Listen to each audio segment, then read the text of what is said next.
tutok tayo ha, ano mga kapobre. Yan, ganun ko yung damit ko mainit. Hayaan mo na. Hmm. Ganun lang talaga ako, simpleng babae lang ako. Lipstick in polvo lang. Yung ano ko, yung tawag nito yung bisyo ng mukha ko, lipstick lang in polvo para medyo maganda-ganda lang ng konti tingnan. Kaya, yon, ganun lang ako mamihis. No? Kaya yung sinasabi dyan ng mga kulasisi, lusyang na daw ako, matanda na daw ako, pangit na, hindi na masarap. Okay lang.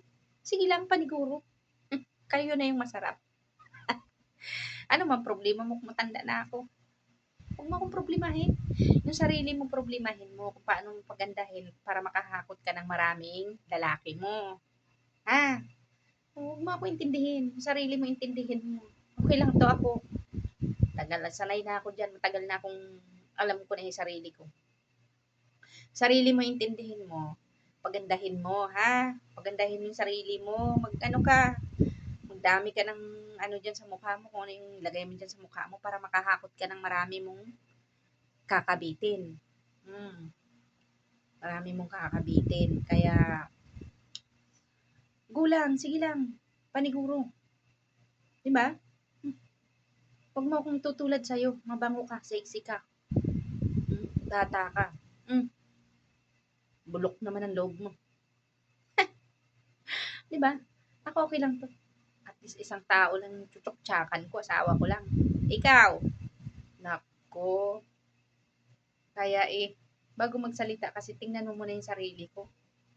Sarili mo. Para maibala ka. Wala kang bala kasi isa ka rin eh. Huwag kang ganon. Mag-make up ka na lang. Tindi mo yung sarili mo, paputiin mo yung mga singit mo, pakinisin mo yan. Para yan ang puhunan mo. Para pag bukang-kang mo, hindi ma-turn off yung ano mo, katsuktsakan mo. Malinis yung ano mo. Ay nako. Alam mo Day, Dong, huwag mo intindihin yung ano.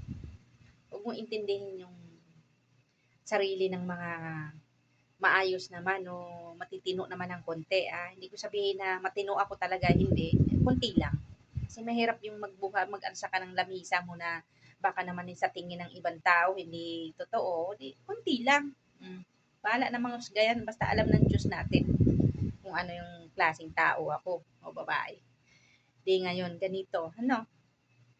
Huwag kang magbabantay na kung isa ka na nga lang kabitsi Ang dami mo pang pachok-chak dyan, dami mo pang kuskus balungos da. Hindi ka magamuna Intindihon mo ang sarili mo, pakinisa ang mga singit mo. Para magwapa ka pa, damo ka maakit nga lalaki bala. Ang bata mo dyan, ginapakaon mo na? Baka hindi mo lang ginapakaon ng bata mo, sige ka lang pa kuskus sa mukha mo. Nako. Mahirap yan. Itong isang ano na to, hindi ko lang pinapakita kasi para hindi naman ma-expose ang mukha nila. No? Sabihin ko na lang. Kasi, yun ang hirap sa ating mga kabitsi. Kaya pag sinabihan kayo ng kabitsi, magagalit kayo. Totoo naman ng mga kabitsi kayo. Kasi tino-tino kumuha kayo ng sarili nyong asawa. O sa bagay, kung yan naman yung trabaho nyo naman ata na yan, no? Kaya hambal ka sa akon nga, tigulang na ko, baho na ko, pangit na. Sige lang, sus Kumbaga makuntinto tayo kung ano yung binigay ng Diyos sa atin na mukha. Wala na problema sa akin, sus. Kunting bagay. Ikaw, magpaganda ka. Huwag mo intindihin yung mga lusya, yung mga pinalitan ng asawa. Kaya napunta sa mga kabit, yung mga asawa nila. Siyempre, magaganda kayo mababago kayo. Huwag nyo nang anuhin yan. Huwag nyo nang pansinin yung mga pulutanin nyo na lang ng pulutanin ng asawa ko yung kabit, no? Magkabit. Papulutanin nyo na lang mga asawa. Okay lang yan. Kaya mag-alala dyan. maliit na bagay, naku, baka magselos ka rin. Kasi mas nauna ng kabit mo ang asawa niya. Ay natural, pinakasalan niya yun. Doon ang gising-gising ka. Dahan-dahan ka doon. Ba, karapatan ba magselos sa mga kabit? Ha?